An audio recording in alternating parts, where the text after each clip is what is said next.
Hey, Everyone. everybody. Good evening. It's Sen, and I'm here with George and our special guest, Mm. Spenser Stark.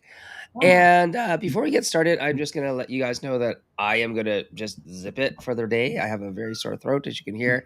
I've got like 10 halls in my mouth at the same time, different flavors, and maybe a vitamin C one. But You're yeah, doing I'm like not the equivalent of like when you do all the drinks in the like a fountain. flight. Yeah, Oh, like like making like swamp water. yeah, swamp water. Yeah. You're doing Long that with the bike bags of balls. I halls? love For it. sure. I was thinking more refined and I had a flight of halls. Sure. Hey, If you that like, 3 if you different like. 3 different craft beers and 3 different bags of halls.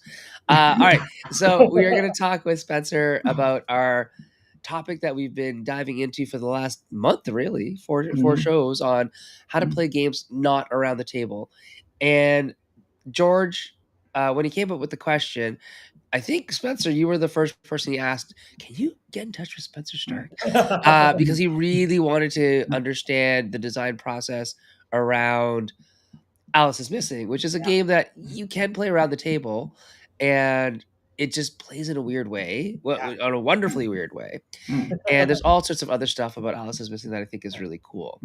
If you want to listen to more about Alice is Missing specifically in terms of design, we did an episode of Ludology. Erica and I did that with Spencer like years ago, like Years maybe two ago. years ago. Yeah. That's where I And first encountered it. Yeah. yeah, and there is a wealth of information there as well.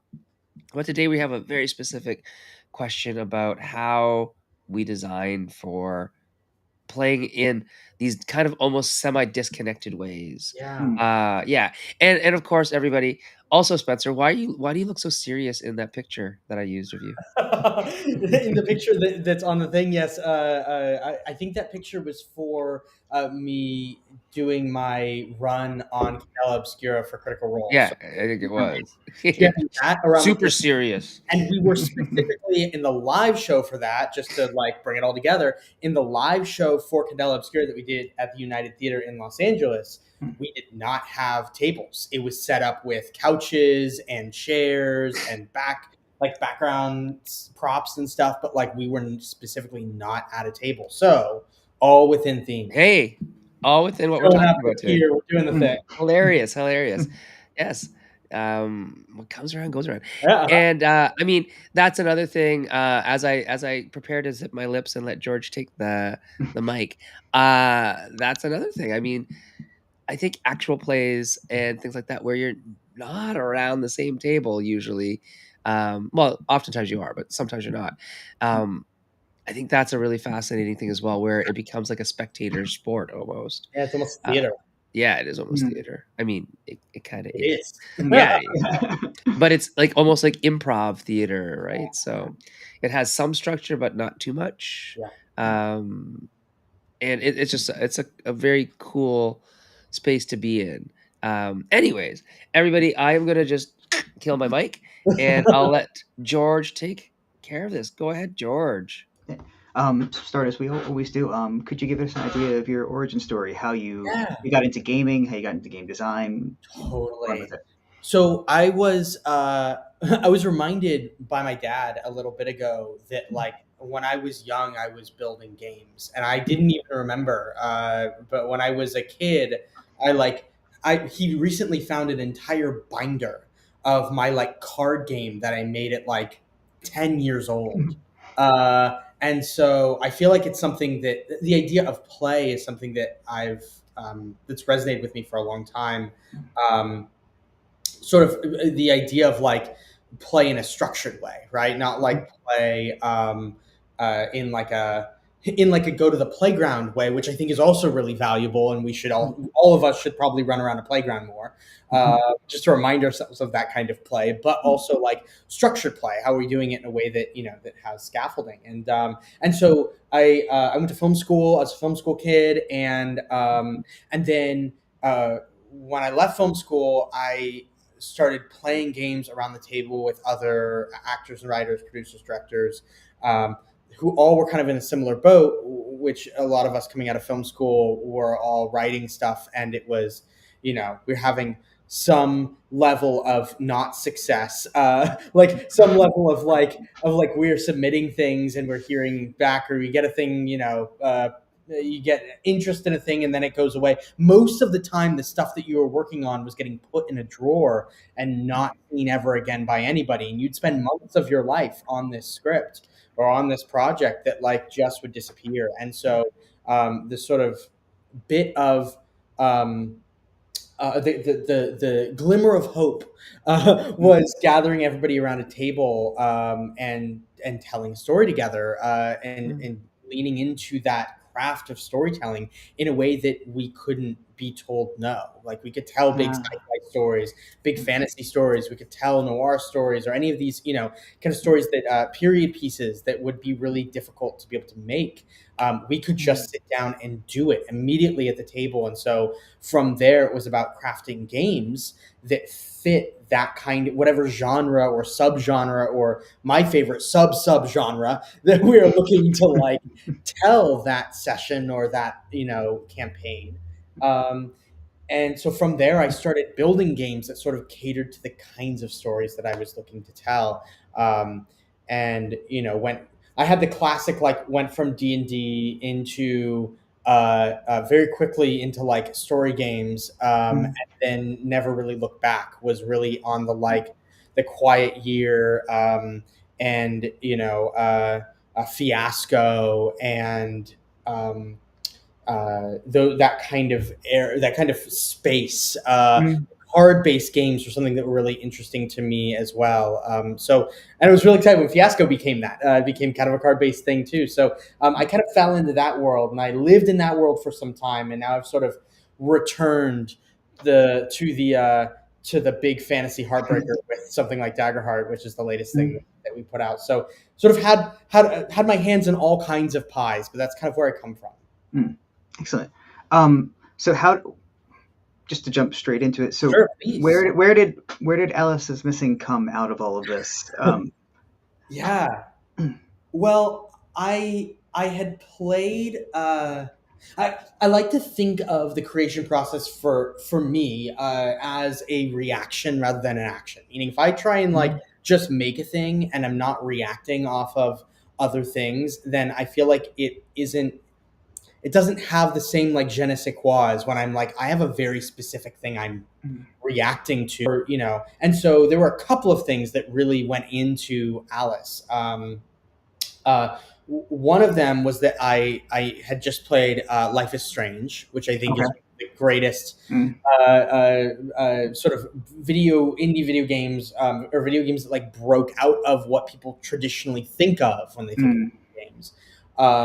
And I really loved that like sort of nostalgic post rock kind of feel, and you'll see a lot of the influence of that story and of that like timbre of storytelling in Alice is Missing. I mean, I sort of picture it as like Life is Missing, Oxenfree, and Firewatch. Like those are kind of the stones for me. Took all three of those games, was like, I want something that gives me that feel.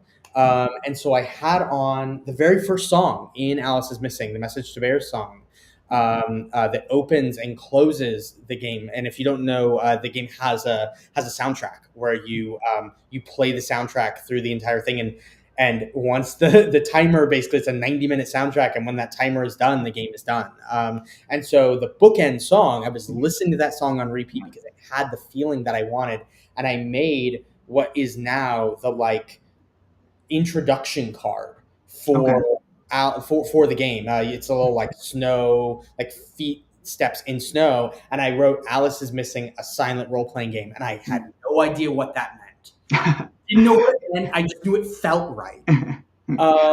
And so then it was the journey of like, what is I know that this is giving me the feelings. Now how do I figure that out? And at the time I didn't know it, but I was also responding to something incredibly prominent in my life, which was I was just coming off of my mom passing away a couple of years before that, and was sort of on the like, on the up curve from those emotions, and was dealing like with like, what does it mean to feel that I had to do the funeral stuff, and I had to do all the, and I had to navigate Mm. life outside of that. And so I was just starting to come to terms with that grief. Mm. And and so, in a way that I didn't know at the time, but I now look back and see it, I'm like, oh, this is a story. The reason why it's built the way it is because this is a story not about being able to actually like be the hero and save the day necessarily.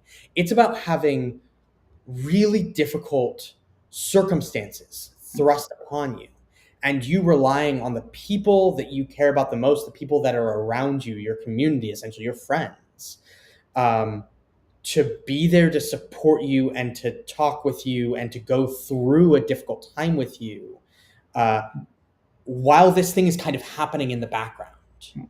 All we can do is be here for each other. That's it. That's all we have control over. And so the game really leans into that kind of feel, that approach. And so obviously the cards actually came out of a game called Out of Dodge, the Jason Morningstar game. I don't know if you know about that, but there's a game that you play on a road trip where you have like cards that you're pulling that have certain things that you're doing, and then also a LARP that I played my first year at Big Bad Con that was like a superhero kind of LARP where at certain times you had things that would occur as like powers were coming back to you. You're all like a convention where you've all lost your powers and you're slowly regaining them and regaining the memory of that life. And so all of those things kind of got in like a mixing pot and came together to be this this really intimate storytelling game that was told entirely via text message. And that was the piece that I kind of I had not played anything like that, and so I was like, okay, let's really explore how we make the most of you being on phones texting one another. Mm. I mean, I guess that's where I was going to lead. I mean, because certainly you could conceive of a game telling the story where you're speaking to each other in a traditional way, but basically, can we dig into like what the silence and what the one of the things I've noticed in the other discussions we've had during this month is there's a value to things that slow down the experience and give people a moment to think in a way that where they're not people aren't expecting an immediate response in the way you do in a face-to-face conversation. And I feel like there's something special here too with that, and I'd love to hear your thoughts on it. The silence is a really important piece because for me, the separation, well, the silence creates a almost a movie theater-esque atmosphere for me because we have a TV going and we have a thing playing and there's a timer going and it's 90 minutes, which is about the length of a movie. And we are all sitting in a darkened room during that. So there's a little bit of a theater experience going on there. But I think that the purposeful separation of everybody. Meaning we're all on our phones and we're all messaging one another, and it is the phone to phone that is allowing a connection that is allowing me to take on this persona in a way that I maybe would feel uncomfortable doing if I wasn't phone to phone. I think me having a really dramatic or difficult emotional conversation with my best friend who thinks that I abandoned them.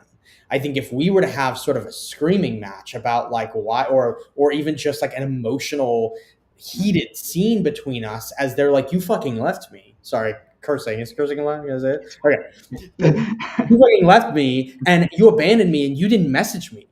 And I'm like, this is a two-way street, dude, right? Like if we start to get in that can feel a little bit intimidating for players that aren't used to that. But the minute you put it on a phone and I'm able to start texting and I'm like using all caps or I'm like typing some stuff and then backspacing and then leaving them on red. Like, you have all these different ways of being able to convey, like, they can see that I'm typing, they can Mm. see my message bubble, and then I erase that and leave them. Like, there's a tension there that can form, but that separation lets you, for me, I was worried when I made it that it would make it feel less personal, and in a strange way, it actually, for me, helps it feel more personal, more real, because this is the way that we communicate with people in our lives all the time.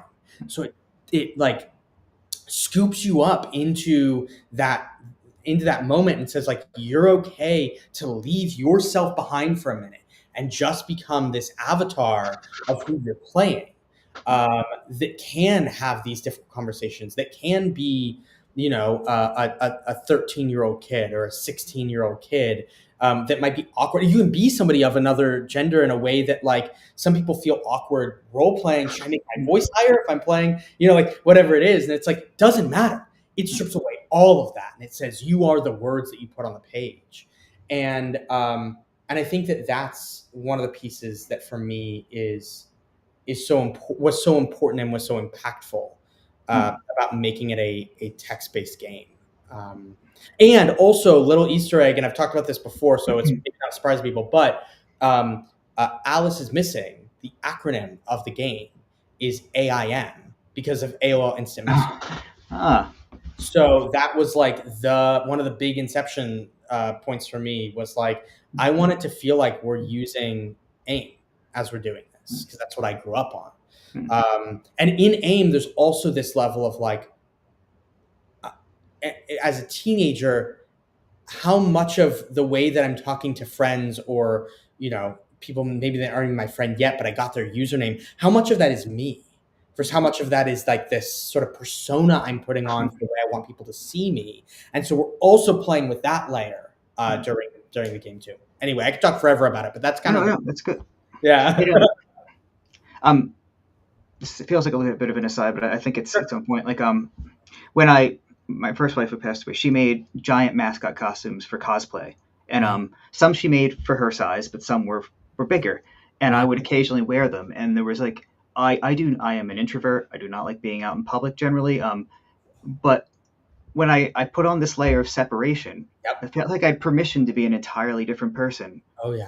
And in some ways more genuinely myself, like to access a part of myself that I wouldn't if I was just, me in front of people. And I feel like the text interface must have a similar sort of permissive sort of thing. Yeah. Not that it tears down inhibitions necessarily, but that it allows you to be something that you might want to be. It's interesting because what we found, and I'm very thankful because this was a gamble, and I understand why now. But at the time, I didn't know whether it would work. Um, in a way, it opens. I found in the playthroughs, especially with people that are more hesitant to speak as their character.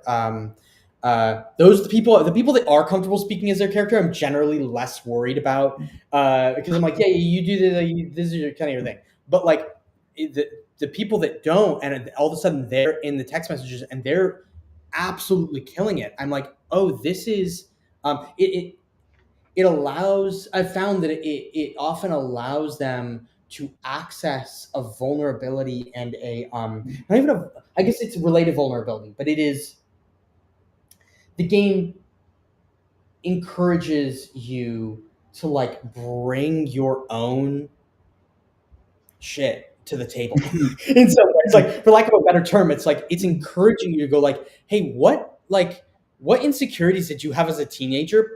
Graft that onto this character, right? Like, what insecurities what are you struggling with right now? What are you going through? And it's not asking you to do that in the directions, but because the game sets up that it is, like, about strife, about personal stories, and because it's all via text, I found that people, when they get done, they're like, oh my God, I had no idea. But, like, that story that I was telling is about something I'm going through right now. And that's part of the reason why we had the debrief card that was put into the game. Because when we got done, I mean, there's a game at Big Bad Con that sort of, I tell infamously now, which was like, we got done at, like, midnight playing this game, and we debriefed until, like, 6 a.m. because all of us were, like, wrecked. We all went so hard and brought in our own stuff, and like we were just everybody was telling these like super heartfelt stories about the things that they were struggling with in their lives, and like we just sat around and listened to one another. And we didn't know it at the time, but we were injecting a little bit of that in the text element. I think lets you go there, lets you dive in deeper, in a way that I never could have imagined when we were building it. It was not purposeful, but it just happened to work. It's really interesting. I'm gonna just interject because I have a Yeah. little bit of a voice. It is really interesting how that is. It's like live journal, right? It's like blogging live, Yeah. or live tweeting something, where the speed of text, and I hit send and maybe I can't get it back anymore.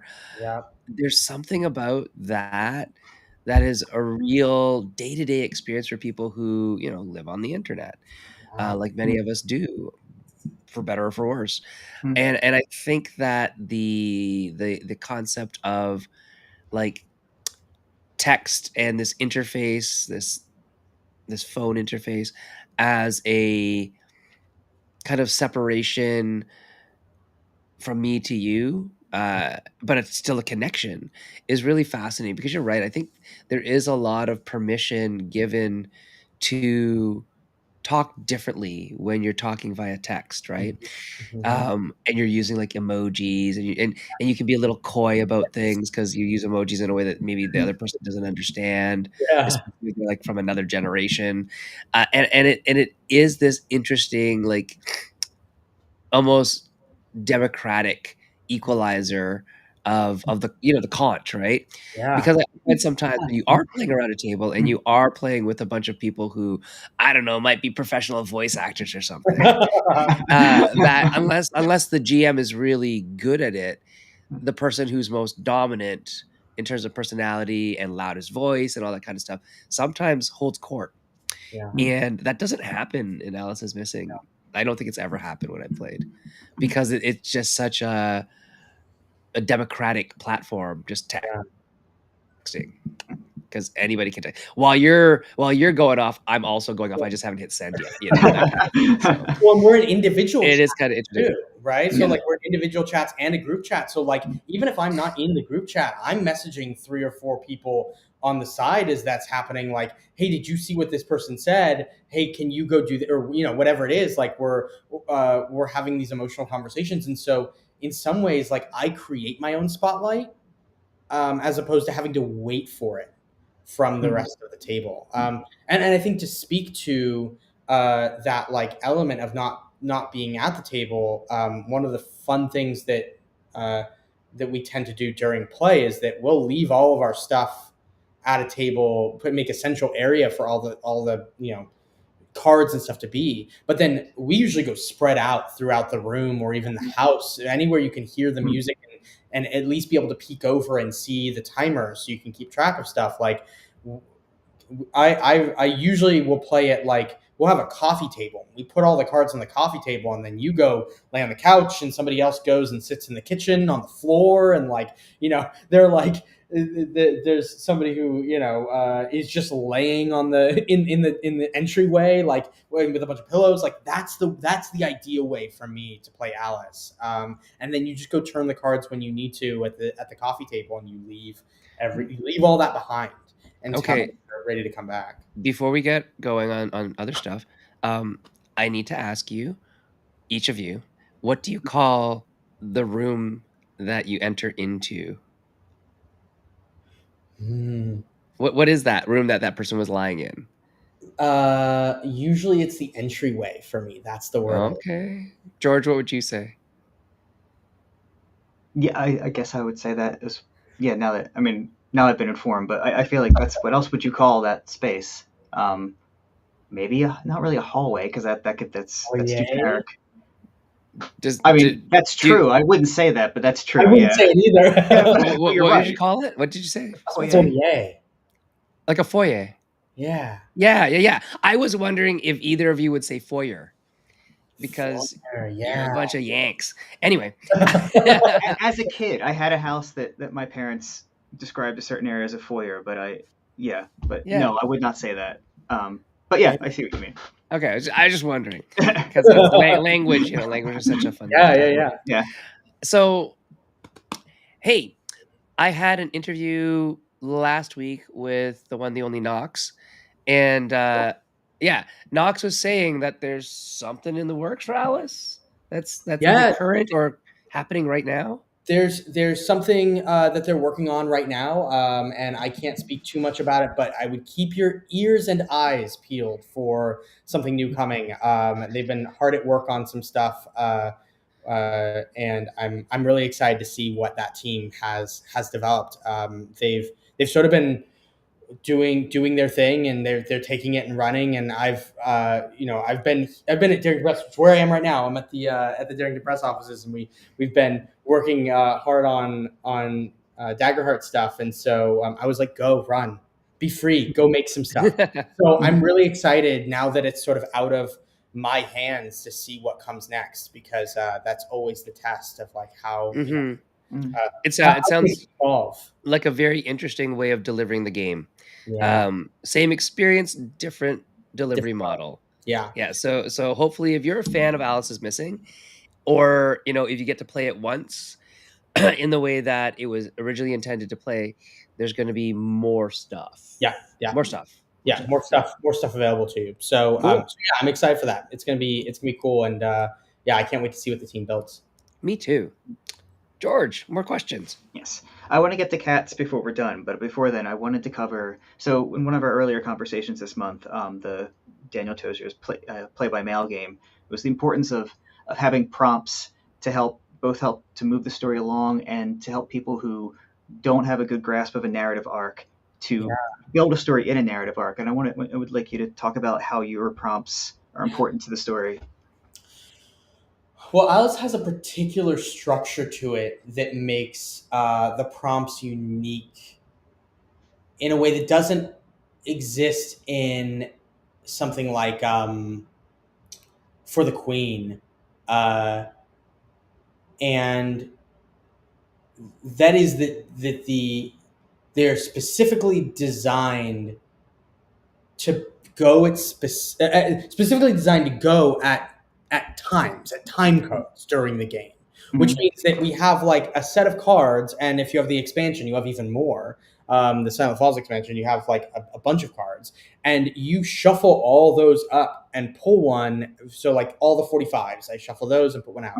All the 70s, I shuffle all those and pull one out, and then I have one at each time from 90 down to down to 10, um, and uh, and so in doing that, you're still getting some randomization, which I think is really important in prompts if you're going to replay the game. Uh, and also, there is an element of like, where in the story structure are we?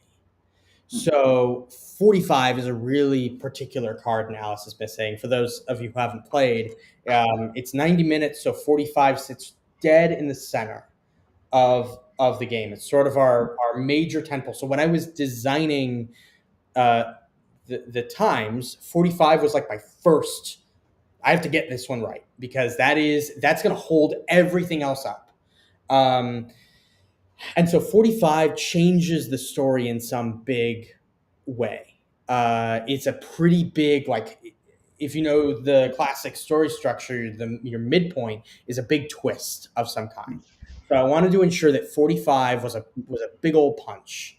And then uh, also, as you get further towards, we get out of our midpoint and into our climax, we hit like the 30 20 10. And the 30 20 10 are also, those are three really important pieces, because the 30 card reveals who the suspect is, the 20 card reveals where Alice is, and then the 10 card reveals kind of your whole ending, and it's given to the player that goes to that location to go find her, the one that's revealed in the 20 card. And so all of those have to work, uh, not only in their time slots, but with all of the other cards. And so there's this like delicate dance of like, okay, how specific can I be versus how vague do I stay? And how do I support support the player without putting my hand on the scale too much for where this story should go. And so in the expansion, we're able to go a little bit more specific because we are it's an opt-in experience, right? So like I always think of expansions and pretty much everything that I make as being like, this is a place where I can be more specific than I would be in a core set. But but even still, like you need it to work with the rest of those cards, and it never has to work with another card that's in that time slot. So I can make really specific choices that go against another 30-minute card entirely, but plays nice with the 45 and everything else. So that's really part of that play testing is like figuring out, can I be specific here? Now the other piece that factors into all of this that that is that didn't come from me playing another game. I'm sure there's another game that does this, but instead of drawing a card like you would in a For the Queen or in like Starcrossed or something like that, I guess both Alex Roberts games. Just giving Alex Roberts the biggest shout out, who's wonderful, my favorite designer. The the card is drawn, and then you're also drawing. It tells you draw a location card or draw a suspect card. And now all of a sudden, instead of only having one card that you draw, it has a prompt and you answer that prompt. Now I'm taking that card, I'm drawing a location, I'm pairing those two cards together, and the juxtaposition of those two cards next to each other, there's a sort of a third space that's created via that juxtaposition, a third idea out of those two ideas that you are able to that you're able to project your own idea into. And so if it's like you find Alice's car stripped for parts and empty at this location, you find you discover something in the trunk that makes you deeply concerned for her safety. What is it?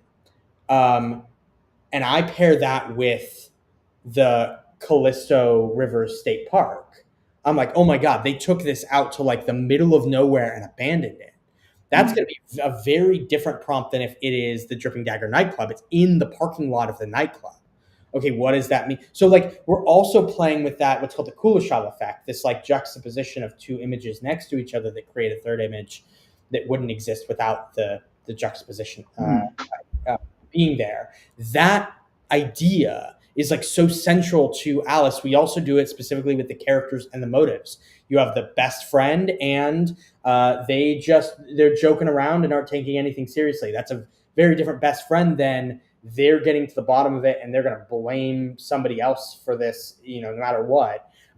It's very different from an older brother who is like complacent or like, I don't really care, to an older brother who's like, you're gonna figure this out or I'm gonna kill you.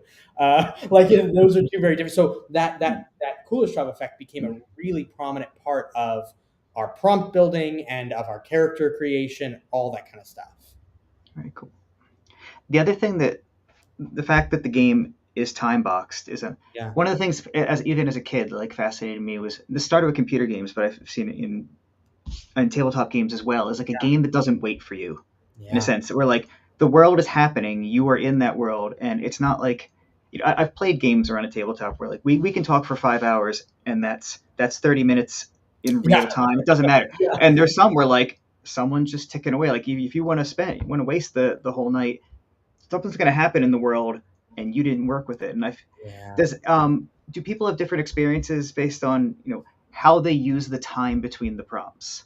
Yeah, well, I think that one of the pieces that helps players in my experience with the game is that whenever I introduce the timer, there's always the possibility that somebody in that group is going to be like, oh no, if we don't find her in time, then she's gone. And I'm like, I have to caveat, like the timer is not actually there because you'll run out of time.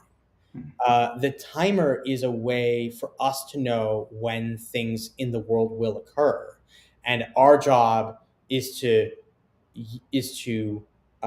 utilize those prompts that were given at specific times to be able to tell the story.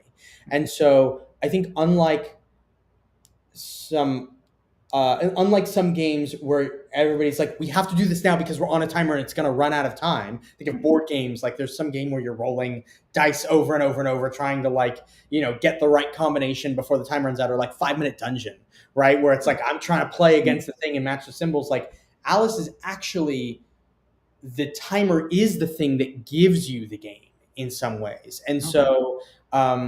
so there's a little bit of hesitancy from some people when they jump in to think that they're going to be sort of pushed. The timer is going to make them rushed. And what we tend to find is that, yes, you don't have enough time, but it's because you're trying to talk with everybody and there's everything happening. And you're like, oh my God, I forgot to flip my card.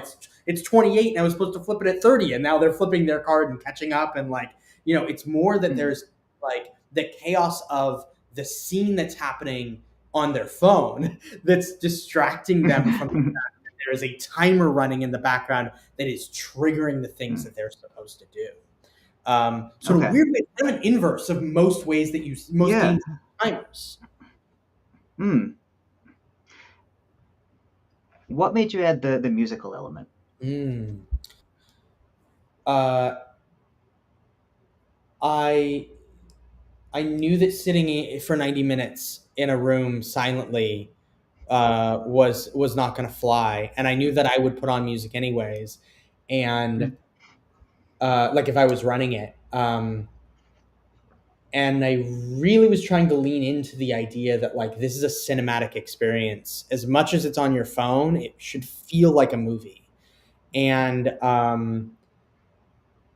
so having a score became a really fun piece of the puzzle, uh, particularly because then it became a literal puzzle of finding the right music that fit not only the tone and feel of the game, but then but fit that current moment in the story.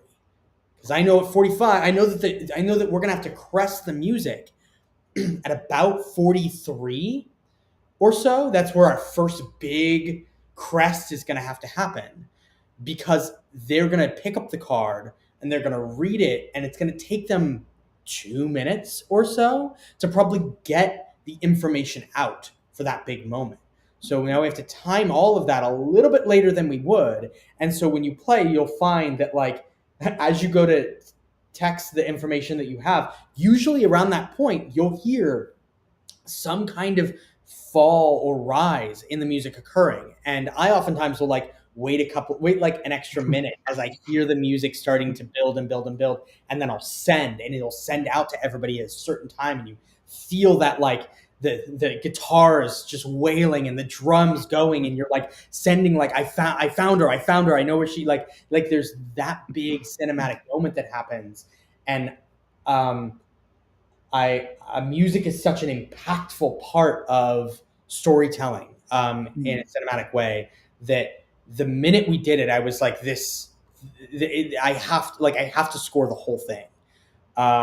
So we did, and it was such a challenge to find the right pieces and where to put them, and when to drop low and when to go high, and how to orchestrate the kind of experience.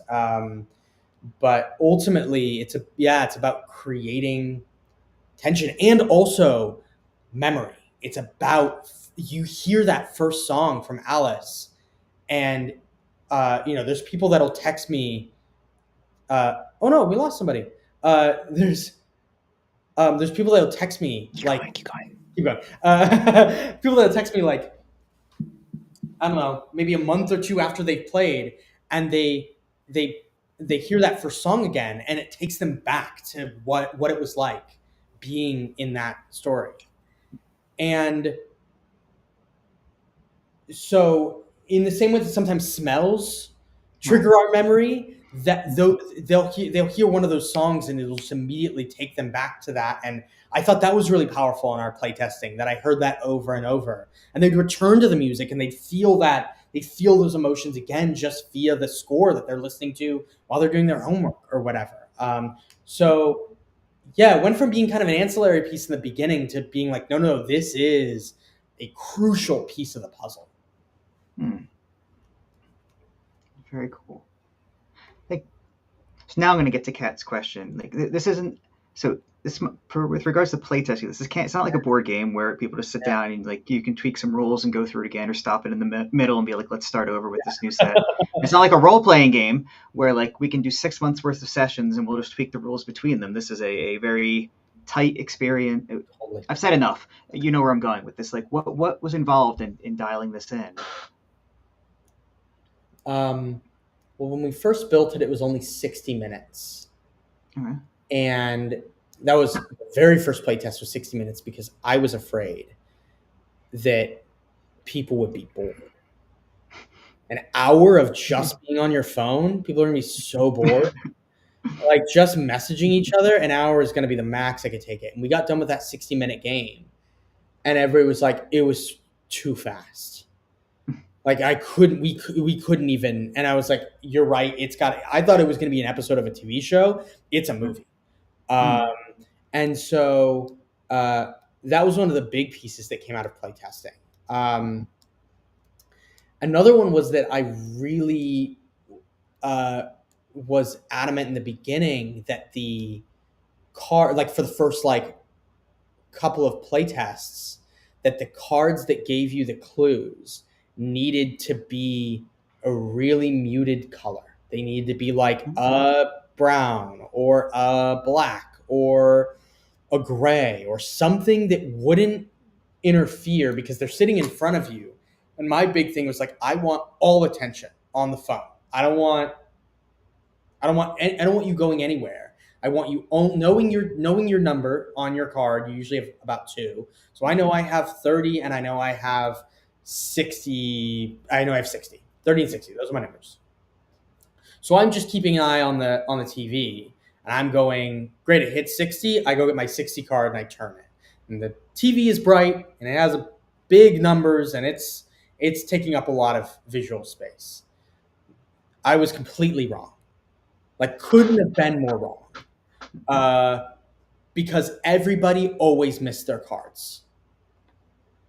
Nobody flipped over their time cards. Nobody was checking. And then when we changed the cards to be bright blue with big old like spiky kind of graphic design on the back, the amount of people that missed their cards went down significantly. Okay. Because their eyes went to the blue that was on the table more often. And so there's this kind of like subtle mechanics of graphic design mechanics that are really important to a game like this where it's very experiential. And then of course you get into like the prompts and are the prompts in the right place and how are we like building it. And I was very lucky that the way that the game was built, the first 60-minute version and then the 90-minute version where I built a couple more prompts to go in the middle of, to fill in sort of gaps there.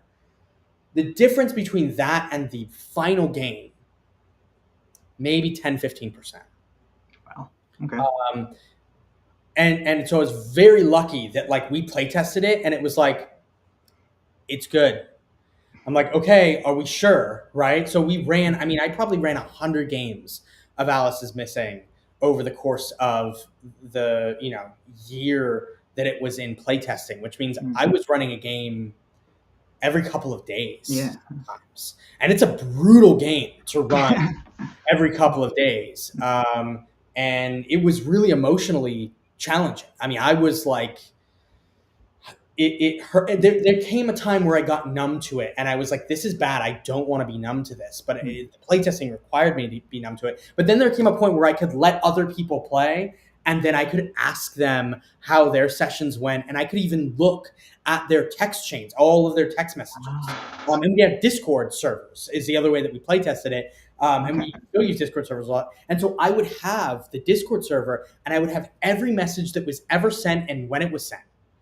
So I could pour through all of the data and go, oh yeah, they missed that there. Oh, they didn't understand the prompt there. Oh, this was actually, I like the way they interpreted that. Let me go tweak the card. That isn't exactly what it says on the card, but let me go tweak the card so that is a viable answer to that in a way that the game might encourage you to do that. I could see when they ping the moderator or the it's GM-less, but there's usually a facilitator of some kind. I could see when they ping the facilitator and we're like, hey, I can't get to the location cards on Roll20. I don't know where they are. And I'm like, oh, I should move those around so that, you look at all of these things and all of that data is in those servers. So I'm pouring through hundreds of hundreds of message chains to derive what their challenges were. But it was a huge undertaking. I'm not gonna lie, it was brutal, but we finally got there, and I feel like the prompts themselves, I was very lucky that the prompts themselves didn't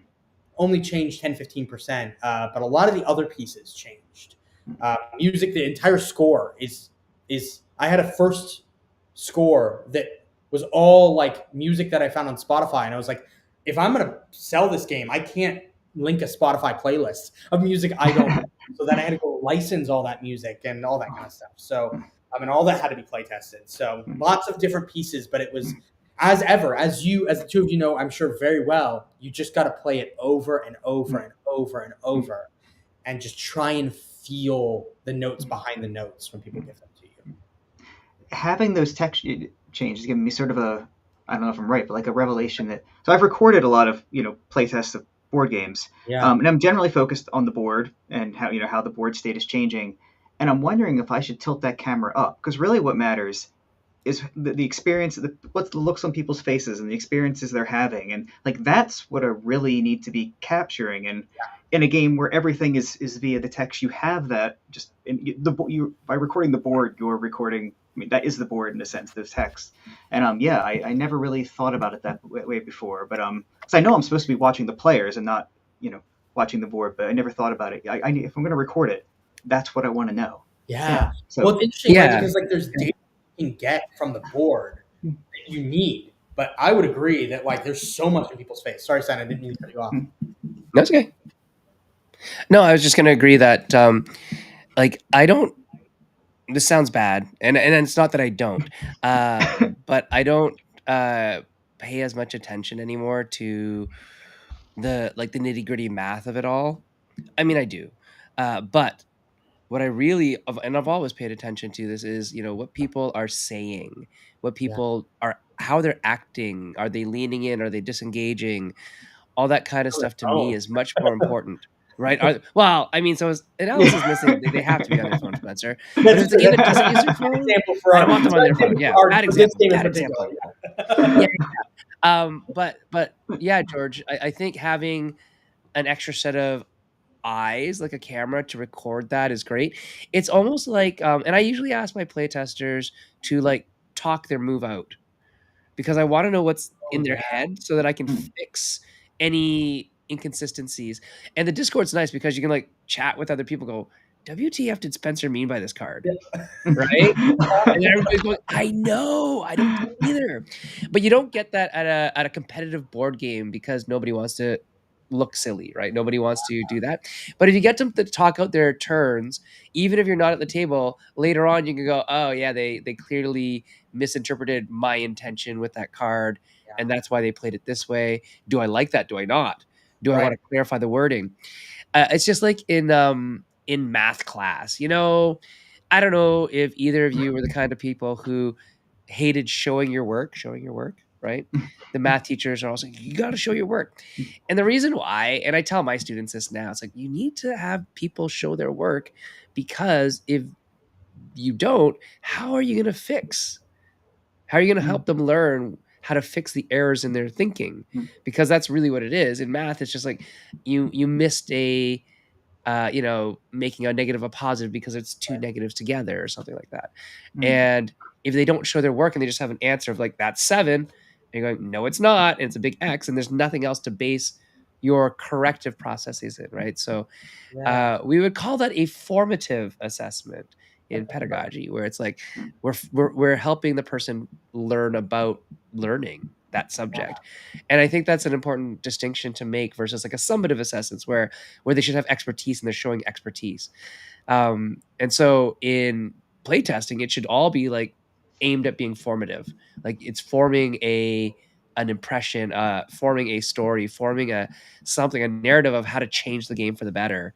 And I think really that's really neat. I knew how you play tested it because we've talked about it before, but it's like I didn't realize like, oh yeah, you could literally go like time code by time code Ever. and see when these people who are playing the game, when the players input specific text Yeah. and where they had problems, what time code was that at, and that is kind of remarkable, kind It's of really remarkable. fun. And I think one of the big things that was a focus for me during that playtesting period was ensuring that, like, one of the pieces of finessing that we did was like, we have to make sure that the cards are bold and fun. Like, they should do an important big thing. Otherwise, why are the prompts there, right? Like they should play, they should have an impact. And also, it's important that for most of the players, they don't take them out of the emotional experience that they're having, which is not something that I tend to have to background or like have to, necessarily consider in a big way in other games. I'm not, if I'm playtesting a particular board game, I'm not really thinking about like, is this keeping you in the emotional headspace of being mad at your brother, right? Like it's just not the question that we're asking with this thing. But with this in particular, it's like, is this card going to bump me in a way that now I'm thinking about, oh, well, this doesn't quite, the phrasing here doesn't quite make sense. And now I'm gone. Now I'm thinking about the card. Now I'm thinking about, like, so those were pieces that I saw actually have a wildly, um, like a much higher impact than they would in some other games that didn't have such an emotional focus. So that was really fascinating to watch how people would bounce off because they're also being really vulnerable. And so when you're in that vulnerable state and you see a thing, it's very easy to pull back and not be vulnerable anymore. Any little weird touch and you're out. So it's very important to make sure that all was feeling smooth. Um, so yeah, just a unique playtesting experience for sure. Sure. Um, I know we're getting close to 7. I want to be respectful of your time. Yeah. Is there anything else, anything you're working on that you're excited about or that you want to talk about? Yeah. Since Alice came out, we've been I've been really honored by how many people have played it and how big it became. This was a game, and I've said this before, but I'll say it again for anybody who feels this way about the game that they're building. Alice was the game that I was like, nobody's ever going to play this. It's such a like obscure, weird game. It's not. It's too weird, and it's so personal, and like nobody's ever going to play it. And it ended up sort of launching my career in the game space in a big way, and I'm very thankful to that. And uh, so that feels I always return to that of like, hey, you felt something about this thing, and because you felt a way about it, and you stuck to, you always went back to that core principle of like, is this making me feel this same way?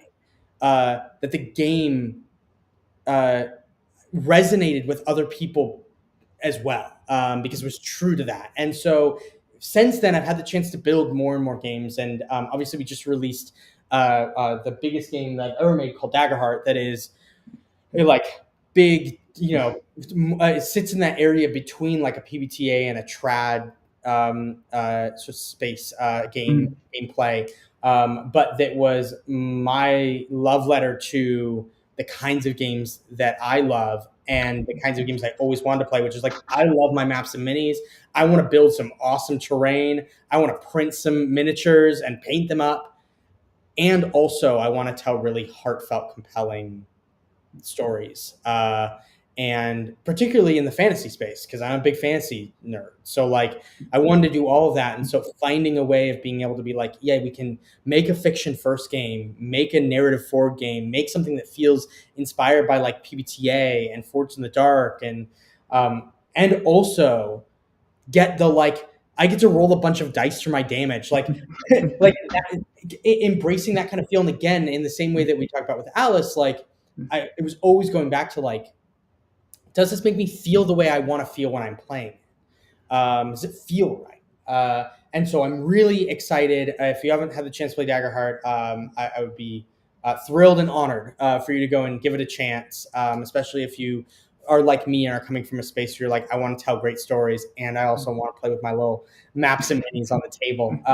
And so we have a Kickstarter going right now that has class packs, which are like little packs you can go pick up and make a character. So I'm really excited for those because those will be in game from the local game stores. And our big push on that is like, you can walk in, know nothing, grab one of those packs, sit down and play with your friends, and you've paid 20 something bucks and you're in the game. And then we also have a panel at PAX U coming up that is going to detail like what the future of Daggerheart is. So all of those things are unfortunately the PAX U stuff I can't talk about quite yet. But when all that gets announced in a couple of weeks, there's some big stuff happening on our side, and I'm really, really excited to be able to talk about it. So Very cool. yeah. Sen? Excellent. So we got some Daggerheart stuff coming up. We've got all sorts of stuff. So you'll be at PAX, and there'll be a panel. So if people want to, if people want to check out what Spenser's up to at PAX U, please do find out. Come by, say hi. The panel. Yeah, come by. We'll be at the okay, booth, so we're gonna wrap it up. Oh, right. They're gonna have a Yeah. booth. You should go check it out. So if you want to chat more with me over like electronic stuff, because I can't really chat by voice, I'm kind of sick. Sorry. Reach out to me on Blue Sky. That's okay. You can find me at Senfunglem on Blue Sky. Dreyer Inc. on all the things is where George and Kat reside electronically. And you can find all of us at Maple Syrup on all the things. Spenser, where can people find you if they don't get to go to PAX? Yeah, you can find me at Spenser Starke on all the things. SpenserStarke on Blue Sky. Not a C. Not a C. Not a C in sight. That's right. C free here. Yeah. C free. If you want to check out what's happening with Daggerheart, go to daggerheart.com. And, that's kind of about it. If you want to help keep our lights on, you can go to patreon.com/maplesyrup. You don't have to. It'd be lovely if you did. And George, you found some place to shout out. What is it, and what do they do? Yeah, so there's a little company in the UK called Far Place Games, and they do a lot of little small box sort of things, but the money they raise from that goes to the Far Place Animal Rescue. Actually, I believe that Gareth, who runs it, was part of the animal rescue first and just loved making games and decided this was a way to raise money for it. So sure, stocking stuffer kind of thing that you want to help out animals. It's a lovely little company. So lovely. Anyway, that's awesome. Very good. George, do we have anybody for next week? Do we have a thought for next week? So for those of you who don't know, though I think everyone does, I am moving to Prague, and next Wednesday is the Wednesday and Thursday. Everything here will be in a box on a truck going to a port. So no, we don't have someone yet. I will see I'm gonna call them and see like when they're gonna finish. If they finish at 4:30 or 5, probably fit in a show. But if they're gonna finish at 6:30, it's obviously not gonna work. Yeah. So TBD. TBD, everybody. All right. So thank you so much for coming on the show, Spenser. It was great to see you. We don't know what's happening next week. But I did warn you that the last piece of advice is from you. So, Spenser Starke. Yes. What is your advice to people? So this is something that I have to live by every day, and I constantly am challenging myself, and I'm sure this is something that the two of you talk about endlessly, so this won't be anything new probably. But I constantly find myself as we're designing going, let's go back to our design principles. What are our pillars? What are the 3 pillars of this game? What are the 5 pillars of this game? Are these things that we're doing? Are the changes that we're making? Are the adjustments coming in from playtesting? The feedback that we're getting that we're considering using for making changes? Like, are the things that we're excited about trying in this game in its next iteration? They abide by those design principles. Because if they don't, then we really have to grapple with, like, are they right for this game, or are they just cool? and they're right for a different game. And then if we go, no, actually, this is the game that I want, then we return to, well, maybe our design principles are wrong. So having those, laying those out for yourself at the very beginning, saying these are the 3 or 5 or 6, whatever you want to do, thing that this is achieving, and then always cross-referencing what you're making with those, constantly checking back in. It's something we do every day, and I found it to be really, really important, especially with the more playtesting data we get, the harder it becomes to determine where to go next. If you get 1,000 surveys, 500 of them want you to go in 500 different directions. So which one is right? How do we make that choice? We go back to our design principles, find the right place to go. So that's the piece of advice I give. Awesome. Awesome. That is great.